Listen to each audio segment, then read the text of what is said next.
નમસ્કાર મિત્રો, કેમ છો? મજામાં? આજે વાત કરવાની છે આંતરરાષ્ટ્રીય ખ્યાતિ પ્રાપ્ત પુરાતત્વવિદ શ્રી ડૉક્ટર હસમુખ સાકરિયાની. ડૉક્ટર હસમુખ સાકરિયાનો જન્મ 10 ડિસેમ્બર 1908ના રોજ થયો હતો.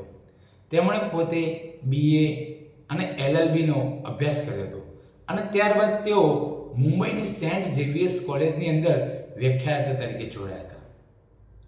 વિદેશમાંથી કેળવણી લીધી હતી છતાં પણ ભારતમાં આયુર્વેદ, જ્યોતિષ અને સાહિત્યમાં તેઓ રસ દાખવ્યો હતો અને તેમણે તેનું ઊંડું અધ્યયન કાર્ય પણ કર્યું હતું.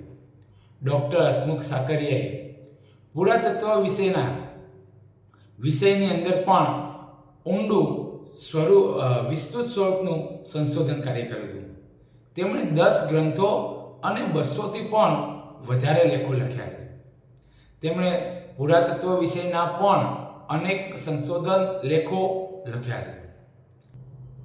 આવા ઇતિહાસ વિષયકના પુરાતત્વ તાત્વિક વિદ્યાનો તેમણે બહોળા પ્રમાણમાં ફેલાવો કર્યો હતો અને તેમની પાસેથી દેશ વિદેશના 48 જેટલા PhD મેળવનાર આ વિષયના વિદ્યાર્થીઓએ માર્ગદર્શન મેળવ્યું હતું.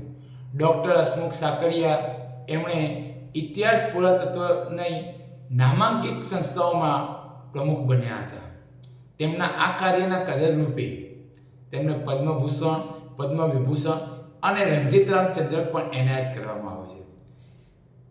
ગુજરાતભરમાં અને ગુજરાત બહાર અને દેશ વિદેશની અંદર તેમની રાહબરી હેઠળ અનેક ઉત્ખનનનું કાર્ય કરવામાં આવ્યું હતું અને તેમણે આ વિષયના ખૂબ જ નિષ્ણાત હતા અને તેમના ભારતભરના અને વિદેશના શોધ અને સંશોધન કાર્યના લીધે તેઓ આજે વિશ્વભરની અંદર અવિસ્મરણીય છે અને તેમનું 1989ના રોજ મૃત્યુ થયું હતું. તો આ વાત થઈ આજે ડૉક્ટર હસમુખ સાકરિયાની. આવજો. આવતીકાલે મળીશું એક નવા જ વ્યક્તિ પરિચય સાથે. આવજો.